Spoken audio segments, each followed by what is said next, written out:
everyone, it's Penny Black and Jill Foster here with your next PB&J card class, and this is video number 5 in our refresh video series with ideas to help rejuvenate your card making. And today's video is all about sentiment focused card making, and I really love this approach because it's very easy for me and very relaxing. So to begin, I have made my bag. I've prepped this in advance. If you missed the prep video, I will link it for you down below, and this will make a whole lot more sense. But what I've done basically is gone through my stash and picked out sentiment sets, either sentiments that I love and they're favorites. You can see I've used them a whole bunch, or maybe sentiment sets where I noticed, I haven't used a lot of these. I want to make sure to use this, and I pop it in the bag. It could be that you just purchase some new sentiments or you notice I don't have very many birthday sentiments and you purchase a couple new birthday sentiment sets and you want to use those. Whatever you want, but start with your sentiments and gather up what you want to use. Maybe also you keep a collection of cards ready to mail and you notice I'm short on thinking of you cards or get well soon cards, and you could grab sentiments around that theme. The other thing I put in this bag in advance is our Background Basics stencil set. In this set, you get all of these stencils, and I use this all the time. And honestly, this is one of my favorite card designs ever, is this one that we're doing in this video. So in this Background Basics stencil set, you are getting on the left hand side are standard size card size stencils, so 4¼ by 5½ inches. On the right hand side are 5 by 7, and you basically just need to stamp and color in your image, add a little stenciling, ink blending on the background, and stamp your sentiment, and you will have the most beautiful cards. If you love to color, whether it's watercolors or Copics or colored pencils, this is also a great go-to design because these stencils will make everything look finished. So what I'm going to do, those all come in that same set, and I'm going to put those back in the bag they came in for me and then put it into that baggie with all of those sentiments. Now, if you'd like more information about this approach to card making, kind of refreshing and rejuvenating your card making and organizing of your supplies, I do have an ebook available. Just a reminder, I will link it for you down in the YouTube description box below if you would like to show your support. Also, all of the cards that we'll show today, we have a blog post showing each card individually with exactly what stamps were used on it.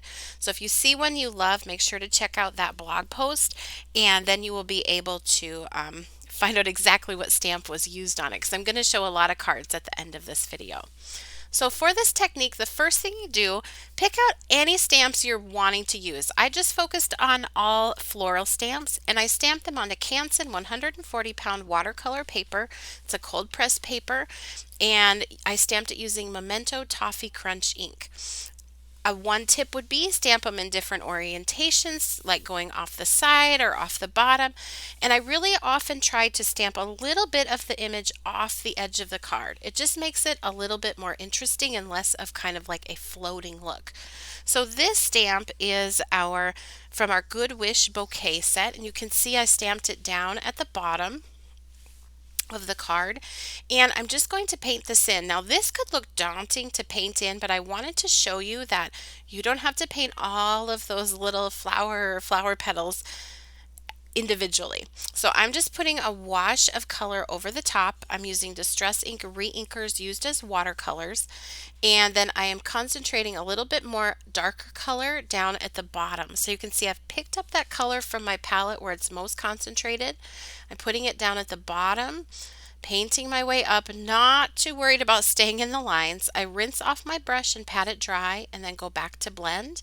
And then I can mix in other colors. So I'm using some Dusty Concord and some Seedless preserves mixed together on these flowers, and that just gives them a little bit more interest. And this image is very easy to paint or color in using this technique, not worrying about painting each and every little bit. And I think it looks really pretty this way. Now, if you'd like more information on my watercoloring technique, a little bit slower, more about the papers and all of that, I do have a video where I go through that much slower. So if this is your first time watching me paint or first time finding us here on YouTube, first of all, welcome. And then also I'll link that video for you down below. So once that was dry, I decided I wanted just a little bit more blue. So you can layer in your colors. This is Faded Jeans color that I'm just adding in here right on top, mostly towards the bottom. Then I rinsed off my brush, patted it dry, and then blended it up towards the top.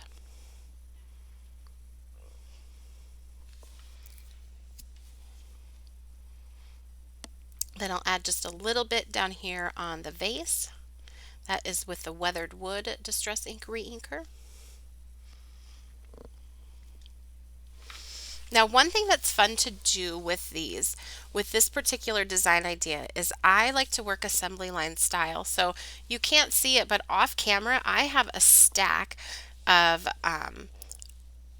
card fronts that are 4 1/4 by 5 1/2 inches that are already pre-stamped. So I grabbed a whole stack of my favorite stamps, whatever I wanted to use, and I just went through and stamped several, like a whole stack. You'll see the cards at the end. Stamp them all at once. And then whenever I want to sit down and color, they're ready to go. When I want to paint, I have a stack of those ready to paint, because some nights I just want to do some stamping, and sometimes I want to do some painting. Sometimes I just want to organize my stuff. So it's nice to have options like that ready to go, especially if you have limited space or limited time that you can just sort of walk into and they're ready for you. So if you're in the mood to be creative, but maybe you don't have a lot of mental energy or don't feel super creative, maybe that's the time that you just stamp things. You just create all these stamped panels and leave the painting for another day. So just another way to approach this. It's almost too, I feel like, creating your own little coloring book, these panels that you can color, and then, but you can turn them into cards. So once that was done, and actually after I had painted all of the ones I had stamped, I'm going to pull out that stencil set. It's right there in my baggie with all those sentiments. I'm just going to lay it over the cards, and I just use a little bit of masking tape to hold it in place. And I'm going to use Toffee Crunch Memento ink, an ink blending tool, and a foam pad. I'm going to start off of the edge and work my way on in a circular motion, and I am just putting the ink where the image is not. So you can see up at the top where there's no stamping, I inked, but where those flower petals overlap, I'm only putting it down in those bottom corners because there's nothing there. So I'm trying to avoid inking over the top of what I've painted. And I want to look for stencils. Usually I'm looking for them where the image will overhang or go outside of the inked portion. That just creates more interest. Then I have all of my sentiments ready. I can look through them, easily find one that fits, and I stamp that with Acorn Archival ink. It is that simple to make a whole load of cards, and it's really, really fun. So let's take a look at all of the cards I made using this technique. And this is just really, for me, a go-to when I want to color or paint.